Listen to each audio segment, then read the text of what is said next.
middle of each month, as in the lunar months, there is a rise of mental health disorder episodes. There is a spike of public fighting, and there is a spike of suicide attempts. And he basically explained that it's because when the moon, in the middle of the month, when it's at its full power, it actually pulls not just the waves in the ocean, it actually has an effect on the liquid inside of our bodies, including the liquid inside of our brains around our skulls. And so this causes us to act up. Is he ready? Yeah, okay, just let me finish this point. So it's because the gravitational force is so strong on liquid around our brains, it causes irrational behavior.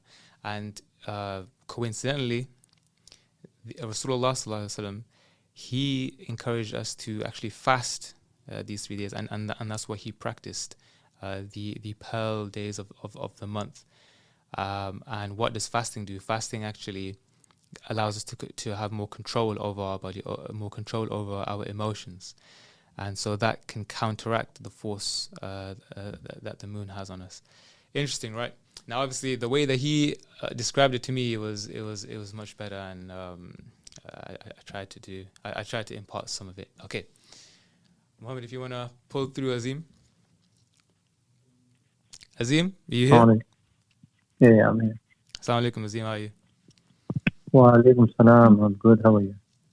I'm good. Were you tuning into the show? Have you just called in? Yeah, I was on YouTube actually, listening live. Great. What did you think of that point from Dr. Gulrez? I think it's quite interesting. I actually got the call to come in on the show as you're starting the story, but I think I caught the end of it, the psychological elements and the fasting and how it helps. Of course, it's unsurprising that our Prophet ﷺ kind of said these things, and they're good for us, right? I actually recently came across a similar fact to do with something else, and it's to do with sipping water slowly from another expert. So, yeah, of course, it's not surprising. That's also true. Rasulullah's words have still echoing throughout the centuries. So now, Azim, let me introduce you real quick. So Azim is I would call a data IT aficionado. Others call him by genius.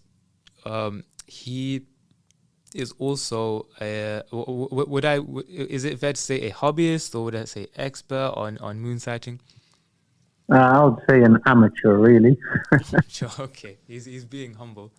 And the reason for the call is because Azim was actually the very first person to get me thinking about it, because he was the very first person that I've ever met that actually talked about the fact that he would go and sight the moon each month, not just Ramadan and Eid, but each month in specific spots around the country where the sky is clearer. So I wanted to ask Azim, could you impart with and share with the audience how did this all begin?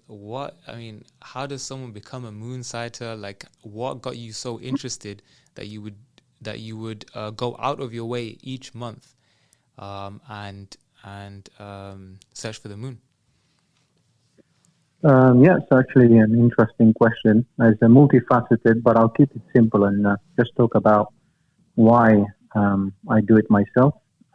So one of the reasons I got into local moon sighting was because there is a sheikh called Suleiman Ghani in Purley in London, where I used to live, and I was a person who used to go to his masjid, and he used to talk about this all the time.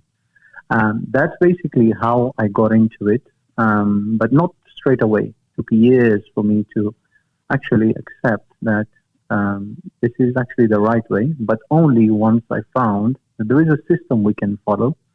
And that's basically the summary of it. Mm-hmm. And so what exactly was Suleiman Ghani talking about, and what were some of your early experiences? Take me through like the first day you decided that, you know, I've heard enough. I want to go see for myself. See for yourself. So actually, it wasn't that just on and off type of situation. It took some convincing from my wife. My wife actually convinced me that, you know what, we have to try and do it better, because every time I go to the masjid and Sheikh Salman Ghani shows the charts. So there are these charts that show where the moon is visible and not visible, and sometimes you'd show it to us. You'd show how the moon moves, and that it is impossible that this is to be sighted today anywhere in the world, things of that nature. And then I'll tell my wife. And then over time, obviously, she would influence. And then, when I saw that there is a systematic way to do it, that's when I said, okay, I got somewhere to actually do this and some way to do it properly. Then it was an easy decision. But because I'm responsible for my whole family to follow this, I thought it's important for me to do it personally. Mm. And then so once you realized the importance of it, take me through the first time, as in what was your experience actually looking up at the sky and gazing on this beautiful creation? Yeah, so the interesting part is that you hear a lot of stories, like it's cloudy, you can't see it, and things like that. But when you actually go out, it's actually quite different. So my first sighting was actually quite an easy one, but it was in Molten Hill in Hamilton. And I was very surprised to see other people there, and they have been doing it for years and months.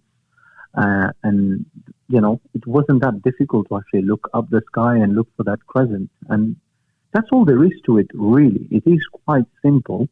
And once you spot it, it's quite a feeling, because you get some people that see it first, and then everybody tries to scramble to actually see in the same direction.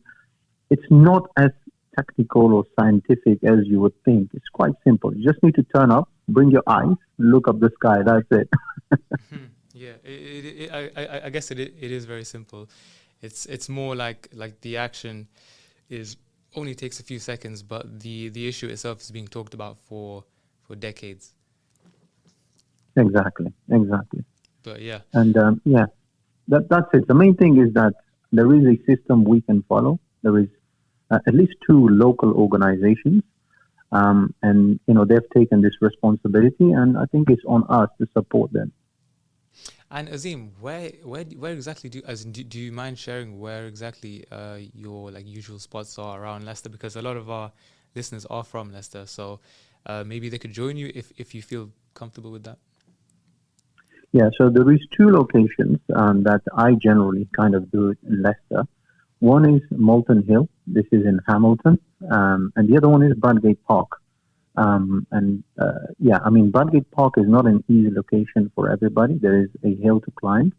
But Molten Hill is a lot more accessible for everybody. But there is an issue where when it gets to a certain period of the year, the moon will appear behind, a place that we can't actually see the horizon. So that's the only problem. Bradgate Park, you can do it all the time. Mm-hmm. Okay, yeah, great. So after this Eid, probably most people would probably switch off from the kind of moon sighting, the focus and awareness on moon sighting. But how would someone know, okay, it's now time to look for the next crescent? So there are, like I said, there are 2 organizations that you can follow, and they have WhatsApp groups and they have social media and things like that. So you need to basically tune into those and, keep an eye on their announcements. And that's it. They have local groups. Okay, great. I think we'll probably get some contact information about them disseminated from maybe some other guests. But okay, Azim, it was great speaking to you. Jazakallah khair for coming and sharing your experience. Barakallah, nice to speak to you. Jazakallah. Assalamu alaikum.